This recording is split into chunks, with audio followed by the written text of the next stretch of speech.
जवान लड़का पुरानी बुरी यादों को ना भूल पाने और एक ही चीज के बारे में बार बार सोचने की आदत से परेशान था। अगर उसे कोई कुछ कह देता या फिर उसके साथ कुछ थोड़ा सा भी गलत हो जाता तो वो बस उसी एक घटना के बारे में पूरे दिन सोचता रहता।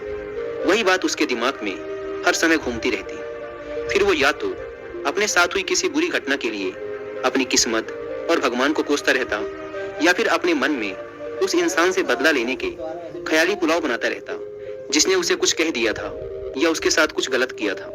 अपनी इस ज्यादा सोचने की आदत की वजह से ना तो लोगों के साथ उसके अच्छे रिश्ते थे और ना ही वह किसी काम को अच्छे से कर पाता था।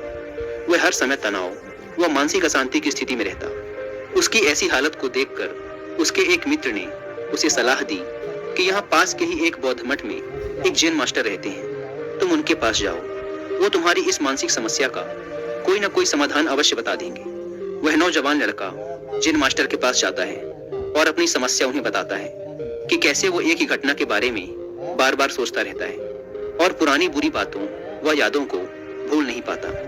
लड़के की समस्या सुनने के बाद जैन मास्टर वहां से उठकर मठ के अंदर चले जाते हैं। जैन मास्टर का बिना कुछ उत्तर दिए यूं उठकर चले जाना लड़के को कुछ अजीब सा लगता है, लेकिन वो फिर भी वहीं बैठा रहता है। थोड़ी देर बाद वह देखता है कि जैन मास्टर मिट्टी के गिलास में पानी भरकर उसकी तरफ चले आ रहे हैं। जैन मास्टर लड़के के पास आकर खड़े हो जाते हैं तो लड़का भी उनके सामने खड़ा हो जाता है। जैन मास्टर लड़के से पूछते हैं, बताओ इस गिलास का वजन कितना होगा? लड़के ने कहा, मैं एकदम सटीक तो नहीं बता सकता, लेकिन इस गिलास का वजन बहुत ही कम है। अब जैन मास्टर ने गंभीर होकर कहा, मेरा प्रश्न ये है कि अगर मैं इस गिलास को थोड़ी देर तक ऐसे ही पकड़कर खड़ा रहूं तो क्या होगा? लड़के ने कहा, कुछ भी नहीं होगा। जैन मास्टर ने फिर पूछा, अगर मैं इस गिलास को इसी तरह 1 घंटे तक पकड़ कर रखूं तो क्या होगा? आपके हाथ में दर्द होना शुरू हो जाएगा। लड़के ने कहा।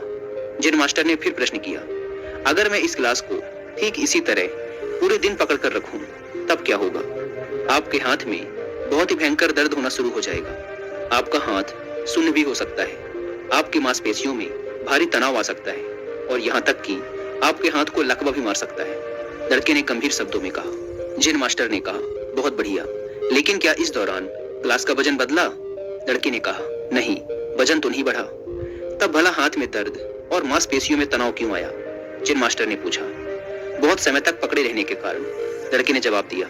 जैन मास्टर ने फिर प्रश्न किया, अब इस दर्द से छुटकारा पाने के लिए मैं क्या करूं? गिलास को नीचे रख दीजिए। लड़के ने कहा।